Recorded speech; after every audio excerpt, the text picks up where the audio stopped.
खुशामदीद, अस्सलाम वालेकुम। आप देख रहे हैं Gulistan news national television channel. मैं हूं सैयद इरफान फाजिल, आपका इस्तकबाल करता हूं इस खूबसूरत गुफ्तगू में।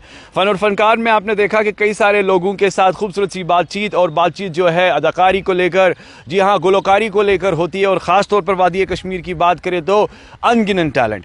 नाज़रीन कराम, जैसे आप सब लोग जानते हैं कि स्टूडियो से हम थोड़ा बाहर आए हैं। वादी कश्मीर का मौसम भी बड़ा दिलफरेब नज़ारे, यहाँ के आबो हवा, यहाँ के चश्मे, यहाँ के बागात, यानी ओवरऑल अगर हम देखेंगे कॉर्नर टू कॉर्नर सैया वादी कश्मीर आ रहा है और घूम फिर रहा है। तो हमने सोचा हम भी क्यों ना स्टूडियो से बाहर आके, जी हाँ, थोड़ा इस मौसम का मजा ले और अपने मेहमान से रूबरू हों। जहाँ तक प्रोग्राम के साथ साथ प्रोग्राम का ताल्लुक है, आज मैंने जिस शख्सियत को दावत दी है वो किसी भी तारुफ के मोहताज नहीं है। यकीन मानिए, जी हाँ, उनको एक पैशन था एक्टिंग का, उनको एक पैशन था प्रोड्यूसिंग का, उनको एक पैशन था, जी हाँ, खास तौर पे डायरेक्शंस को लेकर। मल्टीपल डायमेंशन प्रोडक्ट्स के साथ उन्होंने काम किया है और बड़े बड़े बिग प्रोजेक्ट जो है नेशनल लेवल पर वो उन्होंने पहुंचाया है। तो चलिए आज हम बात करेंगे वादी कश्मीर के ही एक ऐसे talented actor, producer, director Mushtaq Bala साहब। आपका इस्तकबाल है प्रोग्राम में और ख़ास तौर पे चैनल में। शुक्रिया शुक्रिया शुक्रिया इरफान भाई।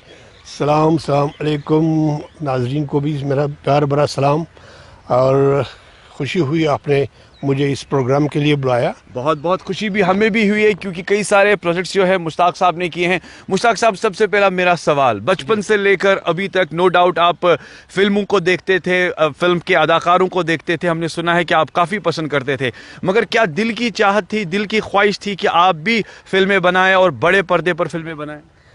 देखिए, जब छोटे थे तब तो शायद वो शौक़ नहीं था कि फिल्में बनाएं। हाँ, फिल्मों में अदाकारी का शौक़ था, तो उस चीज़ को लेकर उस शो को आगे बढ़ाते हुए जब यहाँ छोटा स्क्रीन स्टार्ट हुआ, दूरदर्शन स्टार्ट हुआ, तो वहाँ कुछ छोटे छोटे पार्ट्स किए मैंने सीरियल्स में। तो समहाउ मैं सेटिस्फाइड नहीं था उस चीज़ से और शायद I was not good at it. तो कहानी आगे चलती गई, पैशन तो था ही इस फील्ड में कुछ नाम बनाने का।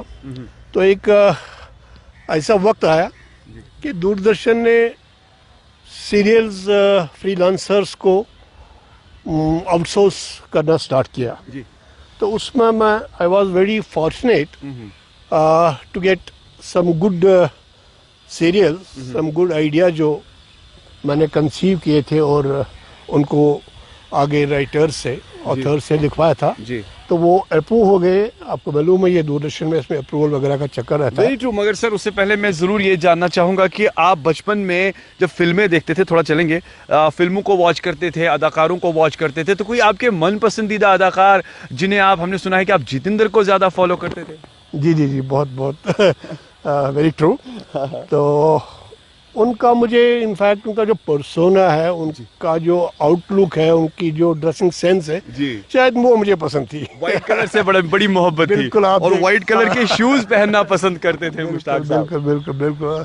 तो वो था। फिर अगर आप अदाकारी को लेकर सीरियस एक्टिंग की बात करें तो दिलीप साहब थे, राजेश खन्ना साहब थे। अच्छा मुश्ताक साहब, आपने अपनी शुरुआत एज ए एक्टर कब की? एज ए एक्टर देखिए, जो ही यहाँ टेलीविज़न स्टार्ट हुआ 70s में, तो पहले तो एक्टिंग का कुछ था नहीं। तो पहले हमने इनके वो क्विज शोज या ऐसे ही वैरायटी शोज में पार्टिसिपेट किया।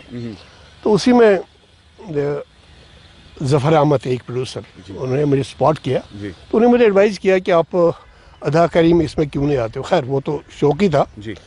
तो फिर that's how it started। 70s की आपने बात की है, तब से लेकर तो मैं कहूँगा कि 40 साल गुजर चुके हैं, 50 साल गुजर चुके हैं। अच्छा, 70 की दहाई को लेकर, जैसे आपने 70s की बात की है, हमने सुना है कश्मीर में बॉलीवुड का उस टाइम बड़ा ज़बरदस्त कनेक्शन था। बिल्कुल।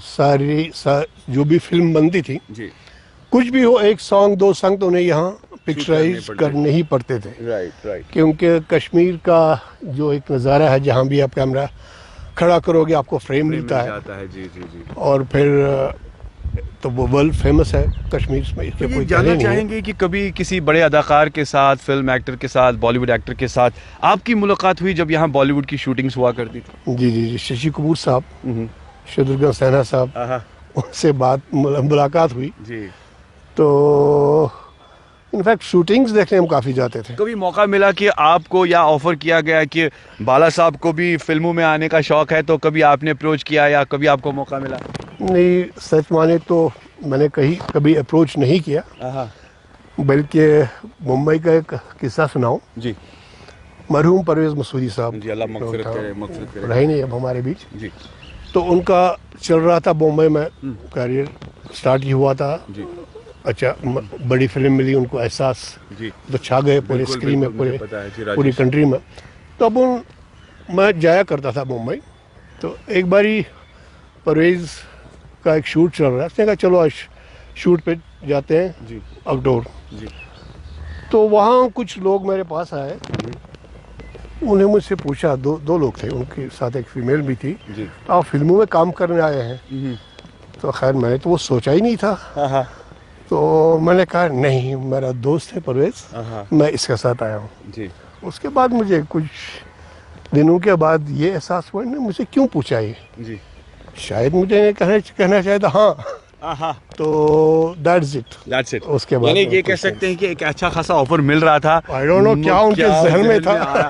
चलिए, looks wise no doubt about it कि मुश्ताक साहब तो ऑलवेज हैंडसम थे। मुश्ताक साहब, मैं ये जानना चाहूंगा कि ये तो कह सकते हैं 70s का दौर, उसके बाद आपने किस तरीके से अपना सिक्का प्रोड्यूसिंग में मंगवाया, यानी कि खास तौर पे आप प्रोड्यूसर भी बन गए, आपने नेशनल होकर पर बड़े से बड़े सीरियल्स, बड़ी से बड़ी डॉक्यूमेंट्रीज दी। जी जी, देखिए पहले तो मेरा पहला सीरियल जो है डीडी श्रीनगर से स्टार्ट हुआ, दैट वाज ये जिंदगी है गुलशन, तो अभी हुआ, ये तो लास्ट में हुआ, ये लास्ट है मेरा बहुत बड़ा सीरियल। स्टार शाहिद का लिखा हुआ है, लिखा हुआ, ये एक्टर्स उसमें थे। तो वो मैंने स्टार्ट किया और वो बड़ा सराहा गया और अच्छी तरह से वो शूट हुआ। वो तो अभी की बात है, जो अभी उसके पास में आ जाऊंगा, पहले मैं पहले सीरियल की बात कर रहा हूँ। तो वो काफ़ी सराहा गया यहाँ, क्योंकि स्टार शाहिद साहब अच्छे खासे राइटर थे। तो उसमें अच्छा कंटेंट था। तो उसके बाद कुछ डॉक्यूमेंट्रीज की। इनफैक्ट मुझे जो भी छोटा बड़ा काम मिला, उन दोनों ईमानदारी के साथ किया मैंने। नतीजा ये हुआ कि प्रोडक्ट्स अच्छे निकल आए। ओबियसली कंटेंट भी अच्छा था, मेहनत भी थी, और वो पैसा बनाने का ज़्यादा चक्कर भी नहीं था। तो उसके बाद कुछ डॉक्यूमेंट्रीज मिली, other than Doordarshan film division की एक डॉक्यूमेंट्री, बहुत बड़ी डॉक्यूमेंट्री। जी, आपने फिल्म बाबर भी शायद बनाई है? नहीं, मैं आ जाऊंगा उस पर। बडशाह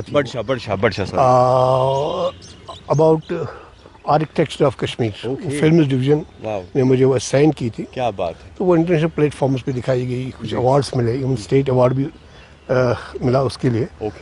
देन कश्मीरी सूफियाना म्यूजिक, तो it is a dying sort of music.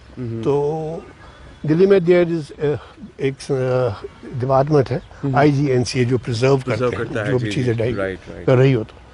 तो दे somehow decided, they offered me or assigned me one big film on Sufyan music of Kashmir. Basically it was an material for research, जो भी सुफियाना पे कोई research करना चाहिए। ये अभी भी IGNC के आर्काइव्स में है। तो 9 घंटे का वो मटेरियल था। Then that was composed into a film. So वो भी काफ़ी अच्छी सराही गई, वो भी इंटरनेशनल प्लेटफॉर्म्स पे देखी गई, अवार्ड्स मिले। तो इसके बाद और एक डॉक्यूमेंट्री थी, that was about Apple and floriculture, horticulture of Kashmir. पूरा कश्मीर में जितना भी हॉर्टिकल्चर होता है उसको लेकर।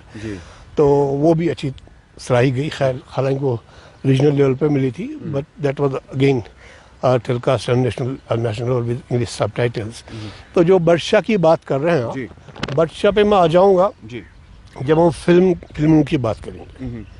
बडशाह से पहले मैंने एक फिल्म की है, तन्हा, जो डीडी नेशनल के लिए थी। आफाक अहमद यहाँ के भी नहीं रहे, उनकी लिखी हुई। और एक फिल्म की नेशनल के लिए, दैट वाज लकीरें।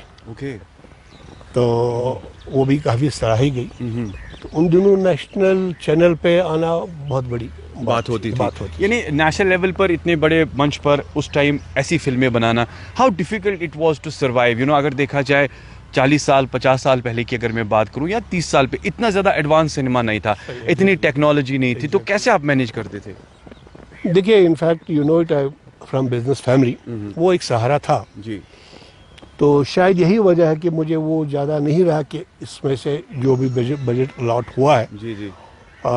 उसमें से मैक्सिमम पोर्शन राइट सेव करके राइट राइट। कंटेंट पे कंप्रोमाइज किया जाए, मेकिंग पे कंप्रोमाइज किया। शायद that was one of the reasons. तो उसको लिए बगैर कि प्रोडक्ट में देखा कि पहले प्रोडक्ट में कितना खर्चा है, उसके बाद जो एक साइड से देखा जाए फिल्म एक्टिंग के साथ साथ जो लोग आपके साथ जुड़े, क्या आपने कश्मीर के ही टैलेंट को ज़्यादा सराहा, यानी उनको ही काम दिया? हम देखते हैं अक्सर बेशतर लोग बॉलीवुड से एक्टर्स को लेते हैं जब आप बड़े मंच के लिए काम करते हैं, जैसे आपने गुलशन की बात की है या ख़ास तौर पर और भी बड़े प्रोजेक्ट्स की है, तो कश्मीर से ही उसमें आर्टिस्ट थे या बॉलीवुड से लोग? देखिए, जो लोकल कश्मीरी प्रोडक्ट्स की बात हम करें, प्रोडक्शंस की बात करें, तो कश्मीर से ही आर्टिस्ट थे। मैंने फिल्म बादशाह बनाई जो कश्मीरी लैंग्वेज में थी, सारे आर्टिस्ट यहीं कश्मीर से थे, यहीं भी शूट भी हुआ था। जी। तो कुछ सीरियल्स, कुछ फिल्म्स जो यहाँ उनका यहाँ का बेस नहीं था, तो वो मैंने दिल्ली में बनाई, मुंबई में बनाई। जी जैसे तन्हा तन्हा वो भी दिल्ली में शूट हुई थी, Right, पूरा right, तकिलियाँ भी right. शूट हुई थी तन्हा तन्हा दिल्ली में। फिर एक सीरियल था बंधन, बंधन का कुछ पहले 26 episode Jammu Srinagar mix shoot हुआ। फिर Right. उसके बाद और एक उसमें 26 एपिसोड का एक्सटेंशन मिला, वो एंटायरली श्रीनगर में शूट हुआ। Okay okay. तो दैट वाज 39 एपिसोड्स। फैंटास्टिक, यानी कह सकते हैं कि एक अच्छी खासी जर्नी। फिलहाल हम बात कर रहे हैं जी हाँ वादी कश्मीर के बड़े talented producer, actor, director Mushtaq Bala साहब का, जिसका एक बेंचमार्क है। आइए एक जी हाँ मोन्टाज हमारे पास है, एक वीडियो है इनका काम को लेकर, वो देख लेते हैं। उसके बाद सफ़र को आगे बढ़ाते हैं। देखते रहे प्रोग्राम फन और फनकार गुलिस्तान न्यूज़ पर।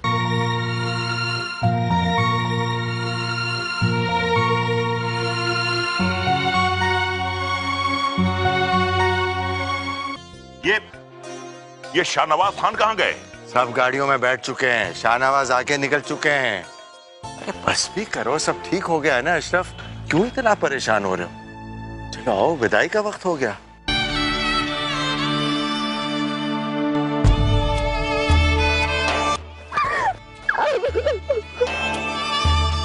रोते नहीं है बेटे।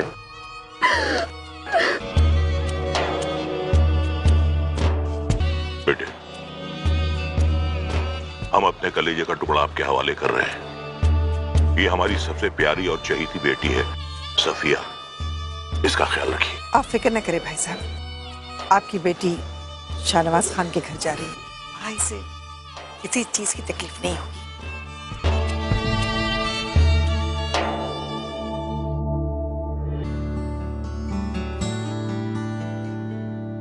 शहनवाज खान के तकब्बुर के लिए बहुत जरूरी था, और भाईजान क्या धौंस जमाई है आपने।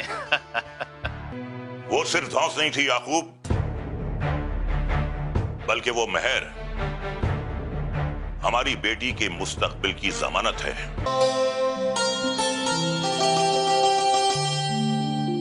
अदालत में मिलते हैं। जी हाँ।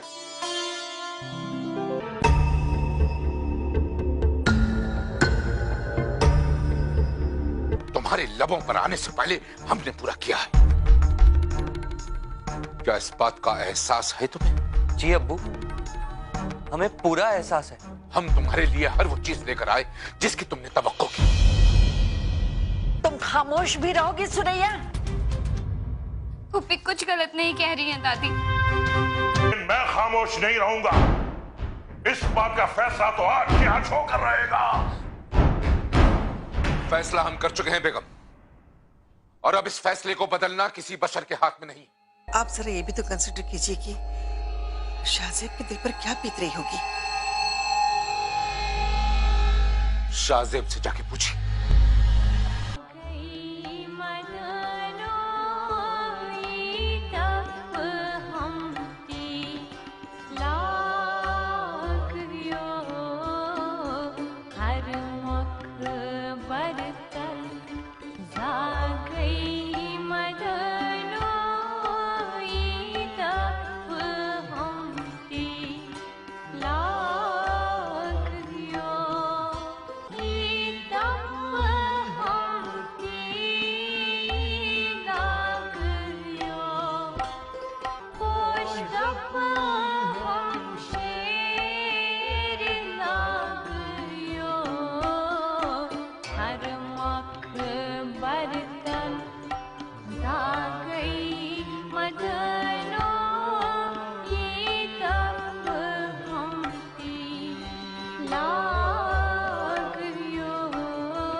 नाज़रीन, हमारे साथ मुश्ताक बाला साहब है, सफ़र को आगे बढ़ाते हैं। मुश्ताक साहब, मैं जानना चाहूँगा, आपने अपने सीरियल्स में, आपने प्रोडक्शंस में बॉलीवुड को कितना इन्वॉल्व किया?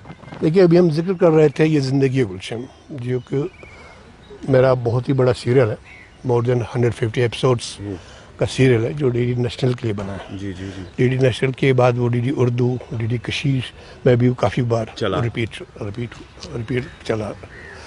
तो उसमें मैंने रज़ा मुराद साहब, पंकज दीर, जरीना वहाब, तो इस सारे फिल्म इंडस्ट्री के स्टार्स उसमें उनको इन्वॉल्व किया।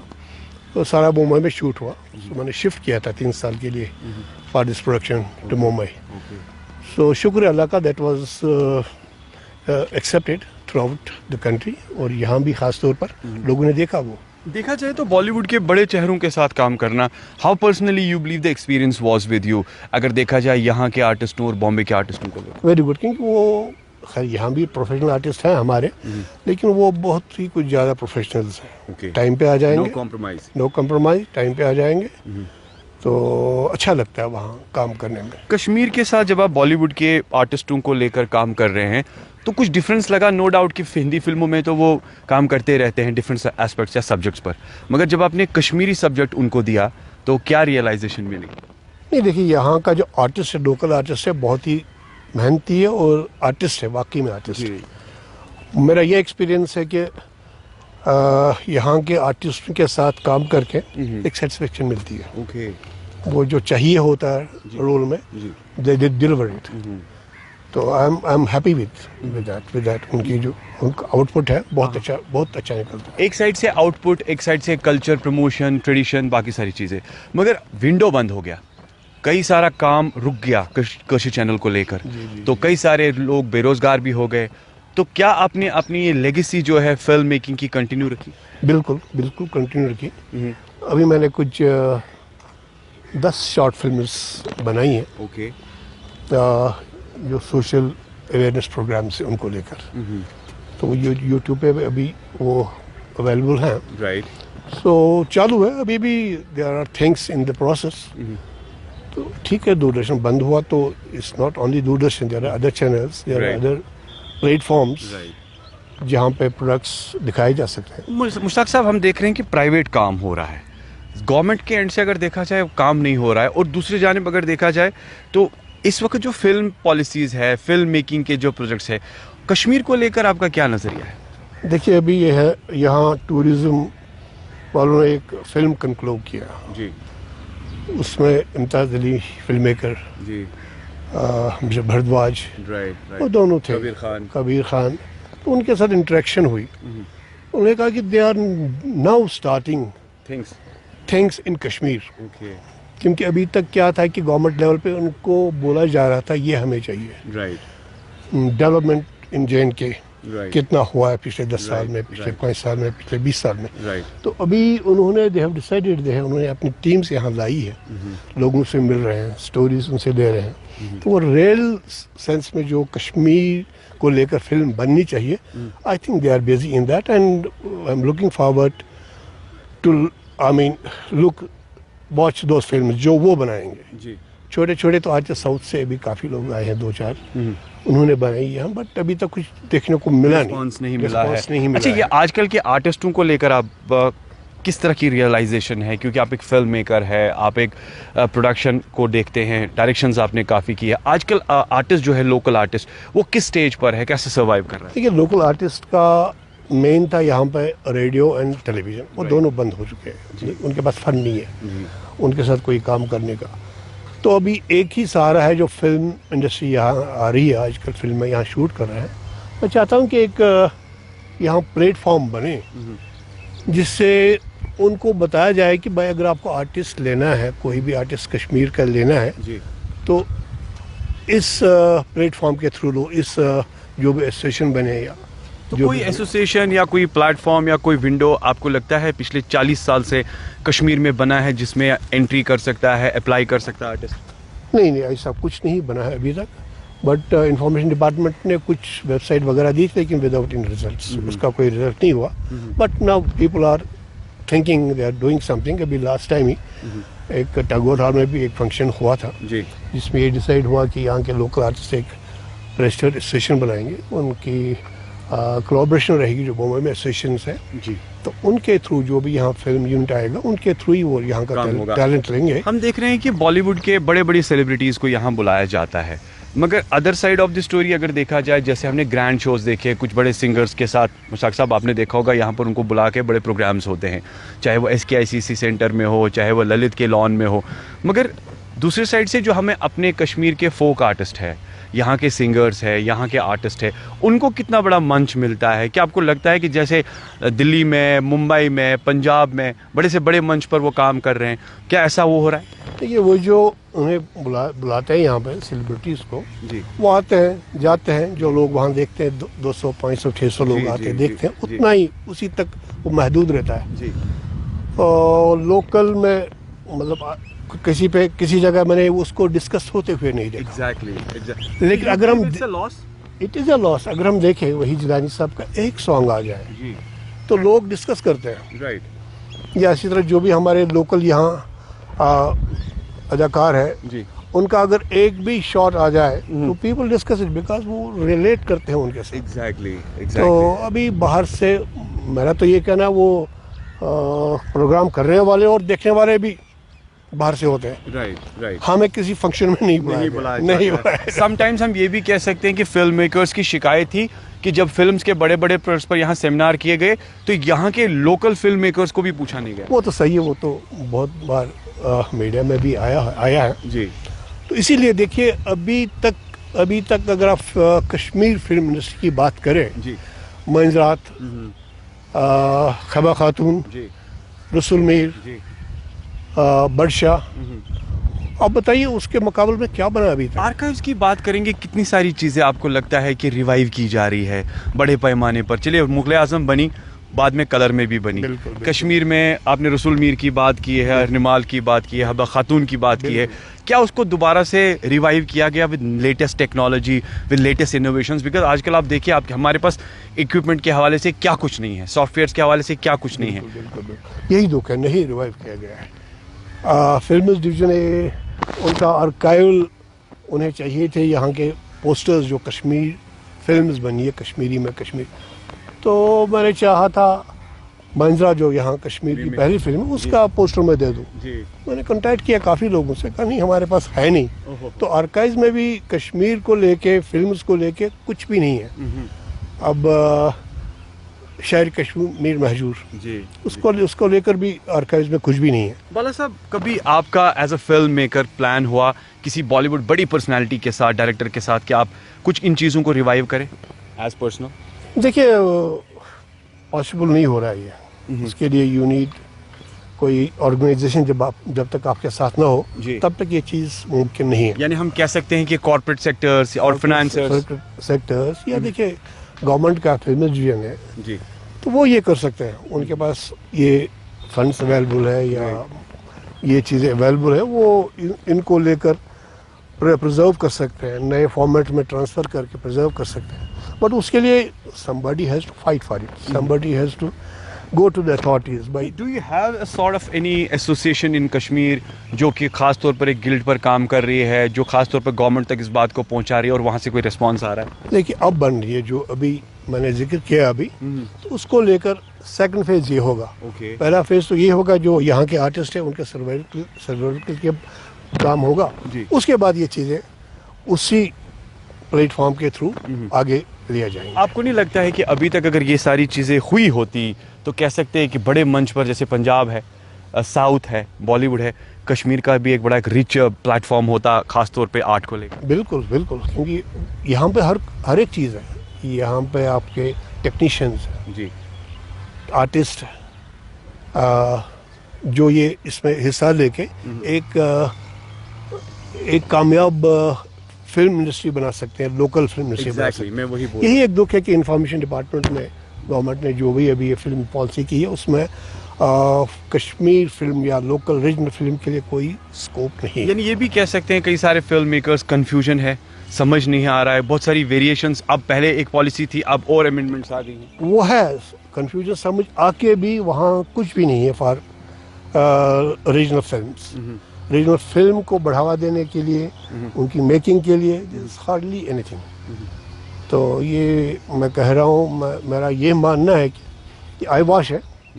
हाँ, बड़े फिल्म मेकर्स के लिए एक फैसिलिटी है कि उनको यहाँ शूट वगैरह का की फैसिलिटी मिलती है, उसके बगैर और ज़्यादा उनके लिए भी कुछ ज़्यादा है नहीं। बाला साहब, final question, what is your message for upcoming artist, upcoming जो लोग आजकल यूट्यूब के लिए, सोशल मीडिया के लिए आप देख रहे हैं कि कितना डिफरेंट सा काम हो रहा है और सोशल मीडिया पे काफ़ी ट्रेंडिंग चल रहा है और आजकल का यूथ जो है नई इनोवेशंस के साथ प्रोडक्शंस तैयार कर रहा है, but what is your message as a film maker, but professionally इस काम में अगर आना है, कैसे आना है, किस तरीके से करना और कैसे वो इस रेस में आगे जा सकते हैं? देखिए, जो इस फील्ड में है, अगर उनके पास टैलेंट है तो वो यूट्यूब वगैरह पे अपना वो क्लिप्स डालते रहे, जो भी वो करते हैं।